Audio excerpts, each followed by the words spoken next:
The woman noticed something strange while traveling. As she was walking normally, she was suddenly blocked by something. Then with a puzzled look she reached out her hand, and found there was an invisible wall here. She could feel it but not see it. She thought she was dreaming, so she tried touching it a few more times, but the feeling from her palm made her have to believe it was real. She then turned back to the chair, and just sat there quietly, trying to calm herself down. This was the real world, not some sci-fi movie. After thinking for a long time, she went back to the air wall, and touched it again, but it was still there. Even though it was hard to believe, it was really happening. Once she realized this, she quickly turned and ran to find another way out. She did not believe the air wall could cover the entire Alps. Just then she saw a house. Overjoyed she hurried to say hello, but found this place was also blocked by the air wall. And even stranger, the old couple there did not move at all. They stayed in the same position the whole time, as if frozen in place. She tried calling out to them, but her voice could not reach them at all. Now she realized how serious the situation was. She quickly left with her dog. After that she was trapped here for half a month.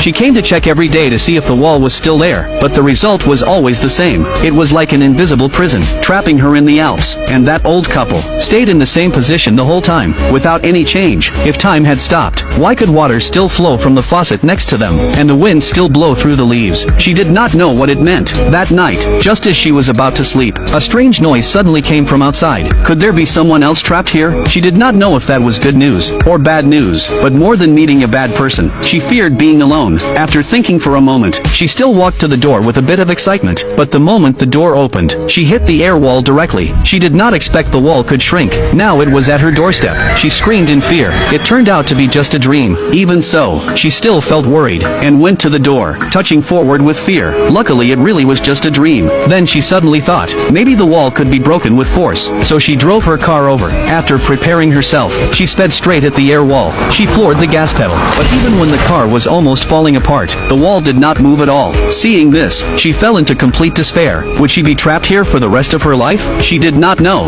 and did not dare to think about it. After that she cried herself to sleep every night, hating her fate, and the unfairness of the world. But as time went by, she slowly got used to this life, and began to accept it. Thinking about it, this life was not so bad. The entire Alps were hers. No one to bother her, no worries at all. But to survive here, she learned to grow food. Sometimes she would take her dog hunting in the mountains. The Alps were rich in resources, so food and water were never a problem. But one person and one dog still felt lonely. One day while hunting, she found a cow. And even better, the cow could produce milk, and was pregnant. She could even start a ranch here in the future. Later on a rainy day, she rescued a kitten. So it became one person, one cow, one dog and one cat living together. Life like this was not bad, but she was still human. She could not truly live without society, and her family was still outside the wall. So she never gave up trying to leave. She often sat in a high place, looking around with binoculars, trying to find a way out, or other survivors. But she searched dozens of kilometers around, and never saw a single person. Her dog stayed with her all the time, so she would not feel so lonely. One day, she found a map of the Alps in her car. She thought maybe at the highest peak, she could find a gap in the wall, and since the Alps were thousands of meters high, she did not believe the wall could cover it all. So she set off with her dog, but halfway there, she came across a strange tree. It was covered with human clothes, as if souls were trapped there. She did not know what it meant. Maybe she was not the only one trapped here. She did not dare think more about it. After calming herself, she continued her journey, but soon she encountered another strange thing.